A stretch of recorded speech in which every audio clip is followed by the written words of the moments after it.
स्वागत है आप सभी का आवाज जनता के। मैं सत्येंद्र उपाध्याय। आज हमारे साथ में यूपी के वरिष्ठ नेता एवं यूपी पे बीजेपी को खड़ा करने वाले कलराज मिश्र जी हैं। गाजियाबाद में हैं, तो क्या है उनका प्रोग्राम और किस लिए वो गाजियाबाद में शिरकत कर रहे हैं उसके बारे में जानेंगे। सर, जैसे आज ये गाजियाबाद में आप आए हैं, तो क्या था यहाँ आने का उद्देश्य? गाजियाबाद में भारतीय संस्थान में अखिल भारतीय हिंदी साहित्य सम्मेलन का आयोजन था। मैं उसी में भाग लेने के लिए आया था और इसमें अपने विचार को व्यक्त किया हूँ।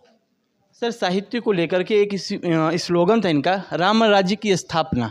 तो उसमें लेकर के, क्योंकि भारतीय जनता पार्टी काफ़ी टाइम से राम राज्य की बात करती आई है, तो क्या लगता है कि राम राज्य को भारतीय जनता पार्टी या देश की जनता ने पाली है? देखिए, राम राज्य शासन प्रणाली एक आदर्श शासन प्रणाली थी और उस आदर्श शासन प्रणाली को स्थापित करने की दिशा में लोग प्रयत्नशील हैं। जो भी राष्ट्रवादी ताकतें हैं, राष्ट्रवादी दल हैं, वो इस दिशा में लगे हुए हैं और कोशिश कर रहे हैं कि हम प्रदेश में, देश में राम राज्य स्थापित करके आम जन को सुखी और संपन्न हम कर सकें। इस दिशा में प्रयास हो रहा है। सर, यूपी की बात करें, यूपी से आते हैं, कद्दावर नेता रहे आप, बहुत लोगों को आपने राजनीति में खड़ा किया। आज के टाइम में अगर बात करते हैं ब्राह्मणों की, जो कि आपके सिवा कोई विशेष नेता दिखा नहीं, जो लोग रहे वो धीरे धीरे गायब होते चले गए, ऐसा क्यों? यूपी में सभी वर्ग के लोग खड़े हो रहे हैं और सभी वर्ग के लोग आगे बढ़ कर के समाज को जोड़ने का प्रयास कर रहे हैं।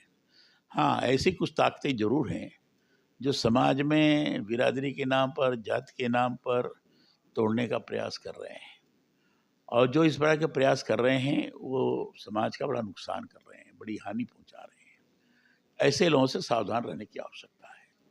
जैसे ब्राह्मण हैं, क्षत्रिय हैं, वैश्य हैं, अन्य बिरादरी के लोग हैं, वंचित हैं, ये सभी समाज के प्रमुख अंग हैं। किसी अंग को किनारे नहीं किया जा सकता, सबको जोड़ करके ही आगे बढ़ा जा सकता है। जिस ढंग से शरीर है, शरीर के अनेक अंग हैं, उन अंगों का अपना अलग अलग नाम है, लेकिन सब मिलाकर एक शरीर के रूप में माने जाते हैं। इसलिए बिरादरियां हैं, समाज के अभिन्न अंग हैं और सभी अंग हैं। जब पूरी बिरादरियां एकजुट होकर चलती है तो समाज का स्वरूप धारण करती है। इसलिए प्रयास यही होना चाहिए कि सभी बिरादरी, सभी लोग एकजुट होकर समाज रूपी शरीर को सबल बनाएं और आगे बढ़ने का प्रयास करें। और जो समाज रूपी शरीर का प्राण है वो सनातन संस्कृति है, सनातन धर्म है। इसको आगे बढ़ाने की दिशा में प्रयास करें। मैं समझता हूँ जो इस दिशा में काम कर रहा है, निश्चित रूप से राष्ट्र के उत्थान के लिए, देश के उत्थान के लिए उसका प्रयास है। इसमें सबको सहभागी बनना चाहिए। सर, अनुभव की बात करें, आपसे काफ़ी कुछ सीखा जा सकता था। सरकार को आज भी ज़रूरत है, मुझे लग रहा है बुद्धिजीवी वर्ग में कलराज मिश्र जी आज नहीं, जब से आपने शुरुआत की और अब तक देखा जाए तो बहुत योगदान रहा आपको। खासतौर से पूर्वांचल की राजनीति को मैं कहूँ तो कहीं ना कहीं आपके नाम पे बहुत कुछ रहा है। तो आखिर ऐसा क्यों आज भी कोई जिम्मेदारी दे करके प्रदेश का भला तो किया जा सकता था आपको? देखिए, मैं राज्यपाल रहा हूँ। राज्यपाल एक संवैधानिक पद है। संवैधानिक पद में पूरा समाज एक है, ये दृष्टि रहती है। उसमें दल विशेष या किसी से बहुत वो नहीं रहता है। और राज्यपाल से मैं मुक्त हुआ हूँ तो संवैधानिक पद से हुआ हूँ, तो स्वाभाविक है कि संवैधानिक स्वरूप को ही स्थापित करते हुए हम आगे बढ़ें।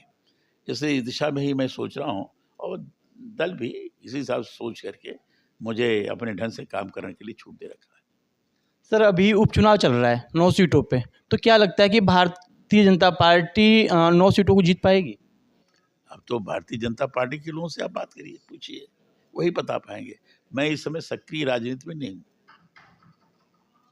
देखा आपने, हमारे साथ कलराज मिश्र जी थे, जिन्होंने स्पष्ट तौर से बताया कि आने वाला जो समय है वो कैसा होगा। राम राज्य को लेकर के भी इन्होंने बात की और भारतीय राजनीति में काफ़ी अच्छा वर्चस्व रहा इनका, काफ़ी इन्होंने दिशा दी भारतीय राजनीति में भारतीय जनता पार्टी को, और जहाँ जहाँ ये गवर्नर के रूप में रहे वहाँ भी काफ़ी अच्छा कार्य किया। देखते रहिए आवाज़ जनता, सत्येंद्र उपाध्याय।